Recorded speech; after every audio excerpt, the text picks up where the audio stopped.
Consumo de ACS. ¿Qué tenemos en esta opción? Recordemos de dónde venimos. Venimos de una introducción de datos. En la opción anterior, la que tenemos aquí arriba, hemos introducido unos datos del sistema. Y los datos de consumo que hemos introducido aquí, que hemos caracterizado en esta parte de aquí, pues vamos a ver los resultados en esta opción de consumo de ACS. Vale. ¿Qué tenemos? Bueno, pues teníamos un edificio de 27 viviendas, creo de memoria, pues tenemos un consumo de 2.368,1 litros día a la temperatura de referencia que nos la da el código técnico de la edificación en la sección HE. Ahí tenemos el anejo F y 28 litros por persona, se calcula el número de personas, tenemos 2.368. Con estos datos podemos ir calculando los datos diarios de agua caliente, los consumos y las demandas acumuladas. Vale. Al final vamos a ver tablas de consumos de energía final neta, consumida, la útil y la bruta necesaria, calculadas en base al rendimiento medio que también hemos introducido. Entonces, bueno, pues tenemos estos 2.300 litros que hay que producir a 60 grados, ese es el dato estadístico. Y nosotros hemos seleccionado que queríamos saber cuál sería el consumo a una temperatura de referencia de 45 grados. Pues aquí tenemos los dos gráficos. El consumo diario de agua caliente a la izquierda para la temperatura de 60 grados y a la derecha el consumo diario de agua caliente a los 45 grados de temperatura de referencia. Vemos que las curvas son iguales, lo único que varían son los valores.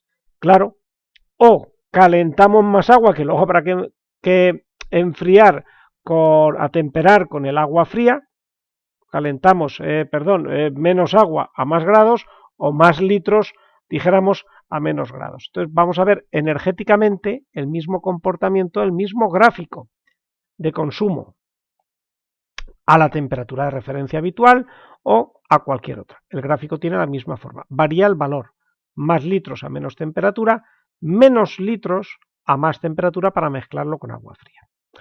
Entonces esto es fácil de crear y además como hemos introducido un perfil de demanda, hora a hora qué tanto por ciento del consumo se va a consumir en esa hora, hasta la 1, hasta las 2, hasta las 3 de la madrugada, las 4, las 5, así hasta las 24 horas del día, pues vamos teniendo estos consumos.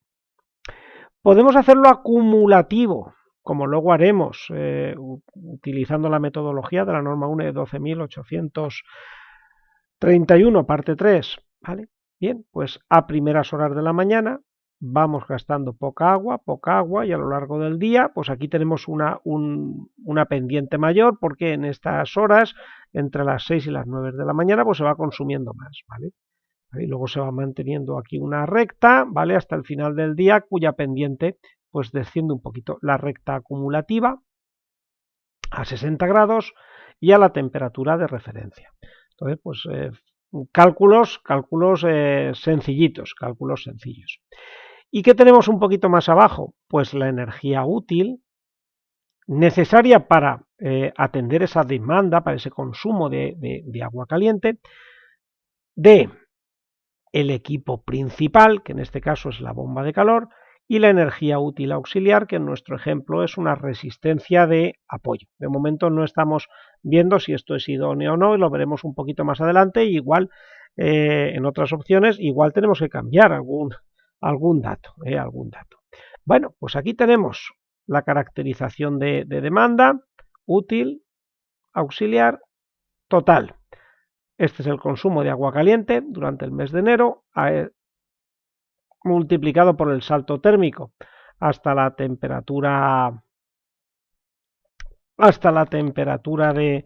de acumulación, hasta la temperatura, de demanda, pues tenemos estos cálculos energéticos. Un tanto por ciento va a producir el equipo principal y otro el equipo auxiliar, mes a mes. Y como estos son datos mensuales, aquí tenemos sus unidades, pues aquí un poquito más abajo pues tenemos la energía útil que ha producido el equipo principal mes a mes y el equipo auxiliar. Vemos, por ejemplo, la curiosidad en los meses de verano, ¿vale? Junio, julio, agosto, ¿vale? En esos meses, estamos viendo los 12 meses del año, pues vemos que baja la producción de la bomba de calor. ¿Por qué? Porque lo que aumenta es la temperatura, en este caso, del agua fría. Como se ha puesto para que atienda hasta 55 grados, creo que ha sido, pues el salto térmico es más pequeño. En cambio, para el equipo auxiliar el salto térmico siempre es el mismo, desde los 55 hasta la temperatura de acumulación, ¿vale? Entonces, por eso se mantiene esta demanda, ¿vale? Esta demanda atendida por el equipo auxiliar, ¿vale? Se mantiene más o menos, ¿vale? Se mantiene más o menos, y la que se reduce es la de la bomba de calor, porque el salto térmico que atiende en este caso, por ejemplo, es menor. Pues un gráfico, energía útil mensual, que bueno, que puede ser interesante copiar y pegar. Gráfico que sale de esta tabla más arriba. Teniendo en cuenta este rendimiento del 75%, podríamos haber hecho el cálculo de otra manera, un poquito más, quizás más precisa, pues se aumentan esos valores, simplemente los valores anteriores, divididos por 0,75.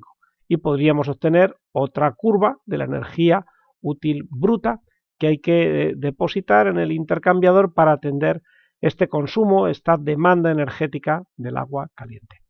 Y bueno, pues tenemos... hemos visto los gráficos de consumos diarios de agua y más abajo vamos a ver gráficos muy similares de consumo energético. La forma es la misma porque evoluciona lógicamente en paralelo con la referencia del consumo hora a hora. Teníamos un consumo, vamos repitiendo datos que ya tenemos, de 2.368 litros a 60 grados, a una temperatura de agua fría para el mes más desfavorable de 4,9 grados Celsius, pues vale, pues tenemos este consumo de energía que necesita atender el sistema de producción y que tenemos que ver si lo que hemos introducido en la opción de introducción de datos nos puede atender estos consumos de energía. Para eso jugaremos con la potencia instantánea que se puede suministrar, así como el volumen de acumulación. Este es el consumo hora a hora y este es el acumulado. Menos consumo en las primeras horas de la mañana, aumenta la pendiente durante las primeras horas del día. Bueno, pues se va un poquito estabilizando, parecido, y la pendiente disminuye en la parte final. Seguimos acumulando energía.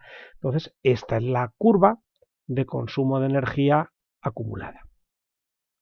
Habrá que calcular la curva de producción, pero poquito a poco, y comprobar que esa curva de producción está por encima de este consumo de energía acumulado. ¿Vale? Bueno, pues después de ver cómo ha quedado el consumo de energía, pues tenemos que ir a ver el sistema de producción, ir haciendo comprobaciones, ir viendo si los volúmenes de acumulación son adecuados, son demasiado altos, la potencia, y si no empezamos a ver que no es idóneo, pues deberemos de volver a introducción de datos. Pero eso es la siguiente opción, sistema de producción de agua caliente. Seguimos.